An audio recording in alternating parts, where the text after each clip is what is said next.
ಧನುರ್ರಾಶಿ, ಯಾವುದೇ ಗೌರವಯುತವಾದಂತಹ ಕೆಲಸಗಳ ಬಗ್ಗೆ ತಾತ್ಸಾರವನ್ನು ಮಾಡಬೇಡಿ, ಬೇಜವಾಬ್ದಾರಿತನವನ್ನು ತೋರಿಸಬೇಡಿ ಅಂತ ಅರ್ಥ.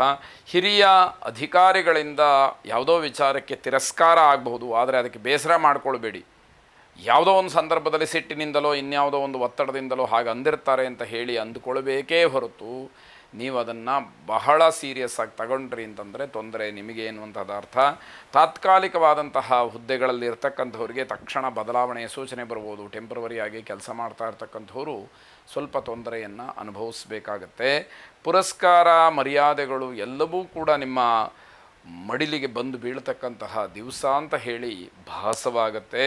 ಸಂಗೀತಾಭ್ಯಾಸಿಗಳಿಗೆ, ಸಂಗೀತ ತಜ್ಞರಿಗೆ ಯಶಸ್ಸು ಸಿಗ್ತಕ್ಕಂತಹ ದಿವಸ ಇದು. ಗೃಹ ನಿರ್ಮಾಣದ ಆಲೋಚನೆ, ಅದು ಗೃಹವನ್ನು ಖರೀದಿ ಮಾಡಬೇಕು ಅಂತ ಹೇಳಿ ಆಲೋಚನೆ ಇರತಕ್ಕಂಥವ್ರಿಗೆ ಶುಭವಾದಂತಹ ದಿವಸ ಇದು.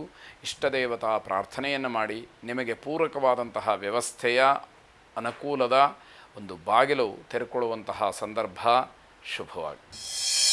ಮಕರ ರಾಶಿ, ಕೆಲಸದಲ್ಲಾಗಲಿ ಮಾತಿನಲ್ಲಾಗಲಿ ಯಾವುದರಲ್ಲೂ ಕೂಡ ಸ್ವಾತಂತ್ರ್ಯ ಇಲ್ಲದೆ ಹಿಂಸೆಯನ್ನು ಪಡಬೇಕಾದಂಥದ್ದು. ಆರೋಗ್ಯದಲ್ಲಿ ಸಮಸ್ಯೆಯಿಂದ ನರಳುತ್ತಾ ಇರತಕ್ಕಂಥವ್ರಿಗೆ ಇನ್ನಷ್ಟು ಅದು ಹೆಚ್ಚಾಗುವಂಥದ್ದು, ಜಾಗ್ರತೆ ಇರಲಿ. ಸರ್ಕಾರಿ ಕೆಲಸದಿಂದ ಸಣ್ಣ ಪುಟ್ಟ ಅನುಕೂಲಗಳು ನಿಮಗೆ ಆಗುವಂಥದ್ದಿದೆ. ಕುಟುಂಬದ ವಾತಾವರಣ ಸಮಾಧಾನಕರವಾಗಿರೋದಿಲ್ಲ. ವಾದ ವಿವಾದಗಳನ್ನು ನೀವೇ ಸೃಷ್ಟಿ ಮಾಡಿಕೊಂಡು ನೀವೇ ಜಯಶೀಲರಾಗ್ತೀರಿ. ಇದು ಯಾವ ನ್ಯಾಯವೋ ಗೊತ್ತಿಲ್ಲ, ಆ ರೀತಿಯಾಗುತ್ತೆ. ಈಶ್ವರನನ್ನು ವಿಶೇಷವಾಗಿ ಪ್ರಾರ್ಥನೆ ಮಾಡಿ ಶುಭವಾಗಿ. ಕುಂಭರಾಶಿ, ಯಾವುದಾದ್ರೂ ಗುರಿ ಸಾಧನೆ ಆಗಬೇಕು ಅಂತಂದರೆ ತುಂಬ ಪರಿಶ್ರಮ ಪಡಬೇಕು. ಇದ್ದಕ್ಕಿದ್ದ ಹಾಗೆ ನಾವು ಬಯಸಿದ ಹಾಗೆ, ನಾವು ಅಂದುಕೊಂಡ ಹಾಗೆ, ನಾವು ಕೇಳಿದ ಮಾತ್ರ ತಕ್ಷಣಕ್ಕೆ ಅದು ಆಗತ್ತೆ ಅಂತಂದರೆ ಅದು ಭ್ರಮೆಯಾದೀತು. ತುಂಬ ಪರಿಶ್ರಮ ಬೇಕು ಅನ್ನುವಂಥದ್ದು. ಕುಟುಂಬದ ಉನ್ನತಿಯ ಬಗ್ಗೆ ಚಿಂತನೆಗಳನ್ನು ನಡೆಸ್ತೀರಿ. ಕಲಾವಿದರಿಗೆ ಅಲ್ಪ ಮಟ್ಟಿಗೆ ಗೌರವ, ತುಂಬ ಅಸಮಾಧಾನವಾಗುತ್ತೆ, ಬೇಸರವಾಗುತ್ತೆ. ನನಗಿಂತ ಕನಿಷ್ಠ ಮಟ್ಟದವರಿಗೆ ಉತ್ತಮವಾದಂತಹ ವ್ಯವಸ್ಥೆ ಆಯ್ತಲ್ಲ ಅನ್ನುವಂತಹ ಬೇಸರವೂ ಕೂಡ ನಿಮಗೆ ಕಾಡುವಂಥದ್ದಿದೆ. ಬಂಧುಗಳಿಂದ ಸಲಹೆ ಸಹಕಾರವನ್ನು ಪಡ್ಕೊಳ್ತೀರಿ.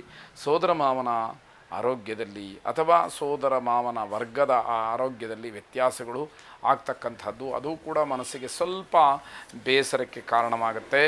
ಸಾಧಕರಿಗೆ ತಮ್ಮ ತಮ್ಮ ಕ್ಷೇತ್ರದಲ್ಲಿ ವಿಶೇಷವಾದಂತಹ ಮನ್ನಣೆ ಸಿಕ್ಕುವಂಥದ್ದಿದೆ. ಧನ್ವಂತರಿ ಮಹಾವಿಷ್ಣುವನ್ನು ಪ್ರಾರ್ಥನೆ ಮಾಡಿ ಶುಭವಾಗಿ. ಕೊನೆಯದಾಗಿ ಮೀನರಾಶಿ, ಉದ್ಯೋಗದಲ್ಲಿ ಶತ್ರುಗಳ ಕಾಟ ನಿಮಗೆ ಹೆಚ್ಚಾಗ್ತಕ್ಕಂಥದ್ದು.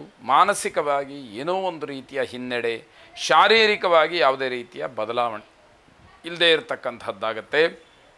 ಸಾಮಾಜಿಕವಾದಂತಹ ಗೌರವವನ್ನು ಕಾಪಾಡಿಕೊಳ್ಬೇಕು. ಸಮಾಜದಲ್ಲಿ ಗೌರವ ಬಹಳ ಮುಖ್ಯ ಅನ್ನುವಂಥದ್ದು.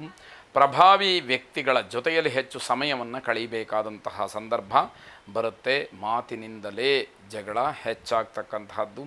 ಬಟ್ಟೆ ವ್ಯಾಪಾರಿಗಳಿಗೆ ಆದಾಯದ ಮೂಲ ಹೆಚ್ಚಾಗುವಂಥದ್ದಿದೆ. ದೇವಿಯನ್ನು ಉಪಾಸನೆ ಮಾಡಿ ಪ್ರಾರ್ಥನೆಯನ್ನು ಮಾಡಿ ಶುಭವಾಗಿ.